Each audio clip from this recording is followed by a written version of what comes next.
नमस्कार दोस्तों। आज एक संगीत की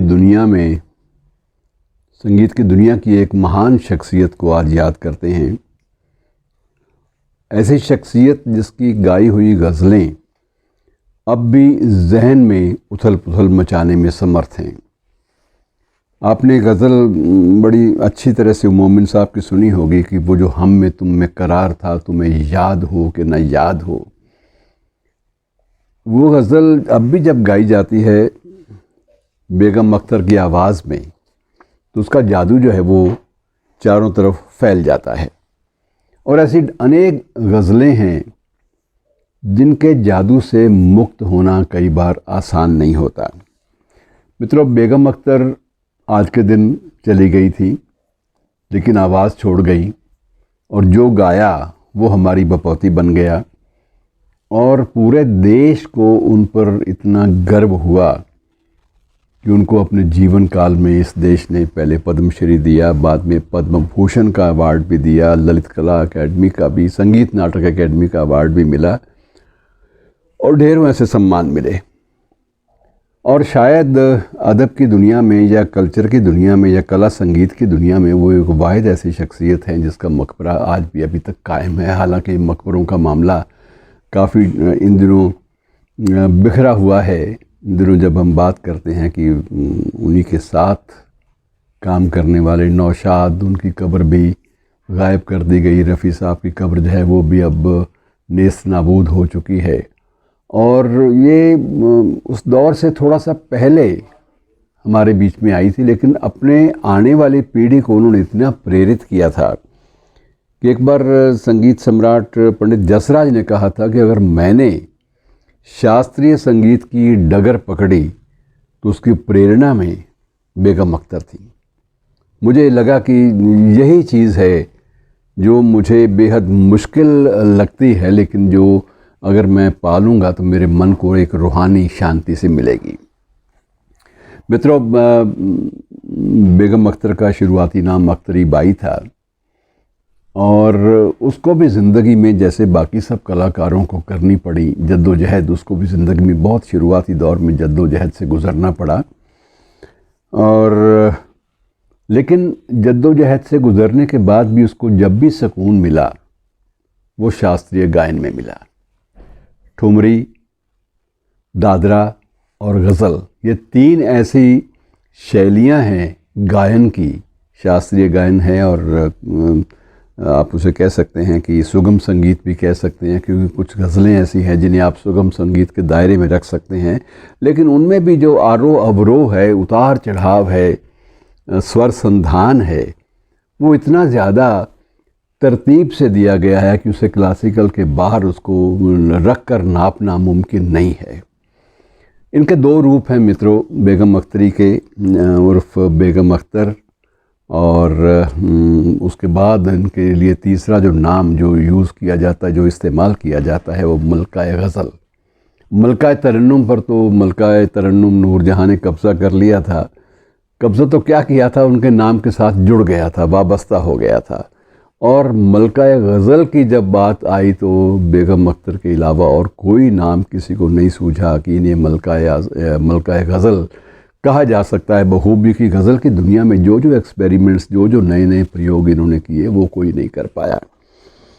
और ज़िंदगी, जैसे मैंने आपको पहले भी अर्ज़ किया कि ज़िंदगी बहुत मुश्किलात से गुज़री और कई बार इन पर ये भी आरोप लगा कि ये जो गाना बजाना है और ये एक देह व्यापार के साथ जुड़ा हुआ धंधा है। लेकिन बेगम अख्तर ने अपने किरदार से, अपने स्तर से, अपने रियाज से ये बात सिद्ध की कि देह व्यापार का शास्त्रीय गायन के साथ कोई दूर दराज का रिश्ता नहीं है। और इन नापाक बातों को अगर किया जाता रहा तो संगीत की दुनिया से जो बहुत ही रूहानी किस्म की आवाज़ें आती हैं वो ख़त्म हो जाएंगी, वो खामोश हो जाएंगी।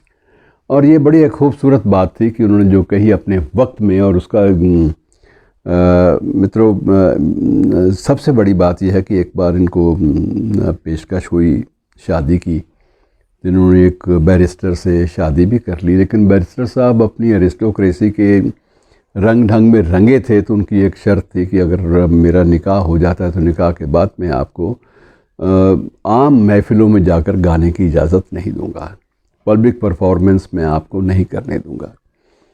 और उनका ये कहना था कि अब ये परफॉर्मेंस मैं नहीं करूंगी तो मैं बीमार पड़ जाऊंगी, मेरे पास है क्या?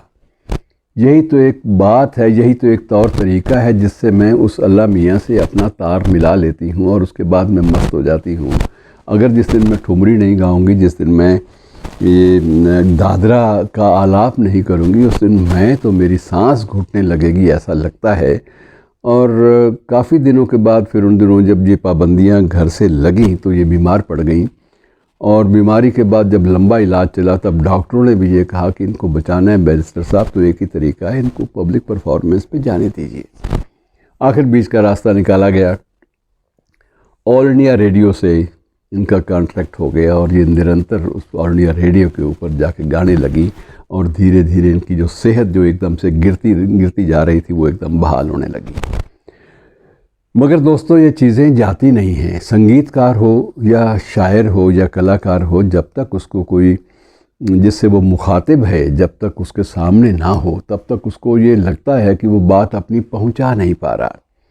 ये शायर के लिए श्रोता और गायक के लिए भी श्रोता ये इतना ज़रूरी होता है कि वो उसके बिना वो लगता है उसको कि मेरे जो सारा रियाज़ है, मेरी जो सारी की सारी साधना है, ये कहीं आगे तैर नहीं पा रही, आगे जा नहीं पा रही। और मित्रों एक बात और, ये बेगम अख्तर ने एक बार एक इंटरव्यू में कहा था कि मैं ये महसूस करती हूँ कि अगर अल्लाह मियाँ से रिश्ता जोड़ना है, अगर उससे कोई बात रिश्ते की करनी है, उसे रिश्ता जोड़ना है, तो वो तरीका एक ही है कि आप अपने श्रोता का माध्यम चुनो। और जितना श्रोता से आपको दाद मिलेगी, सही मानों में दाद, वो नहीं कि कुछ लोग दाद देने ही आते हैं और दाद ही देते रहते हैं, ना उस ढंग की दाद नहीं, बल्कि एक जेन्युइन सी दाद अगर आपको मिलती है और वो सुना आपको बहुत ही शौक़ से और चाव से सुना जाता है, तो आप समझिए कि अल्लाह मियाँ आपकी गायन की जो धुनें हैं उनको कबूल कर रहा है। उस आरोह अवरोह को अल्लाह मियाँ कबूल कर रहा है। और कई बार ये एक बड़ा खूबसूरत एहसास उन्होंने खुद ये बयान किया था कि इंटरव्यू में। और मित्रों आखिरी इनका वक्त वो भी एक घटना से जुड़ा हुआ है, वो भी ये था कि 1974 में आज ही के दिन अहमदाबाद में इनका एक कंसर्ट था। और आज ही के दिन कंसर्ट तो 2 दिन पहले का था, लेकिन आज के दिन इन्होंने आखिरी सांस ले ली उस कंसर्ट के बाद। उस कंसर्ट में क्या हुआ कि एक क्लासिकल गायन में ठुमरी गाते गाते उसके बाद आरोह और अवरोह, अब मेरे ख्याल में आप सब लोग वाकिफ़ हैं अवरोह क्या होता है। आरोह जो है आवाज़ को ऊंचे स्तर पे ले जाना और अवरोह उसको नीचे उतारना। तो आरोह और अवरोह के बीच में इतना ज़्यादा लंबा फासला तय कर गई कि वो बिल्कुल अपनी सेहत, अपनी जिस्मानी ताकत, क़ुव्वत, सब चीज़ों को भूल गई। और थोड़ी देर के बाद जब आरोह के बाद अवरोह आया, जब वो अर्श से फ़र्श पर आईं और उस वक्त उनकी सांस जो थी वो उखड़ चुकी थी, फ़ौरन हस्पताल ले जाया गया। 1 आध दिन हस्पताल में रहीं और उसके बाद आखिरी सांस ले ली। तो ऐसे भी ये हादसे आपको अक्सर मिलेंगे। जब आप संगीत की दुनिया के समर्पित शख्सियतों के बारे में बातें करेंगे तो आपको लगेगा कि किसी को तो आरोह अवरोह के इसी चक्कर में लकवा भी मार गया। बहुत सारे ऐसे भी हमारे संगीतकार हुए हैं, क्लासिकल संगीतकार, जिनके तबलची ने तबला गलत बजाया तो तबला गलत बजाने से उनकी ऐसी वो लय टूटी कि लय टूटने के बाद उनकी आवाज़ ही जाती रही। तो ऐसे बहुत सारे हादसे हुए हैं। बहरहाल ये हादसा हमारे मुल्क के लिए बहुत बड़ा था। और मित्रों जिस दिन ये हादसा हुआ उससे 1 दिन पहले तय हो चुका था दिल्ली में कि इनको इस बार जो अवार्ड्स हैं रिपब्लिक डे के, उस पर जो पद्म भूषण का अवार्ड है इनको दिया जाना था। पद्मश्री इनको पहले मिल चुका था, लेकिन अब इनकी जो डेथ हुई तो उसके बाद उसको मरणोपरांत में तब्दील करना पड़ा और उनको पद्म भूषण का जो सम्मान है वो देश ने दिया। तो ऐसी शख्सियतों को मित्रों कभी कभी याद कर लेना इसलिए ज़रूरी होता है कि समर्पण जो है एस्थेटिक्स के प्रति, कला के प्रति, संगीत के प्रति या किसी भी ऐसी जुड़ी हुई विधा के प्रति जो समर्पण का भाव है वो या साधना का भाव आप कह सकते हैं, वो अपने आप में एक बातहज़ीब होने का एक सबूत होता है, सभ्य होने का एक सबूत होता है, सुसंस्कृत होने का एक सबूत होता है। तो आज इतनी बड़ी शख्सियत को नमन, उनकी स्मृतियों को और उनकी यादें और उनका जो गायन है वो हमेशा हमारे जहन में बसा रहेगा। शुक्रिया दोस्तों।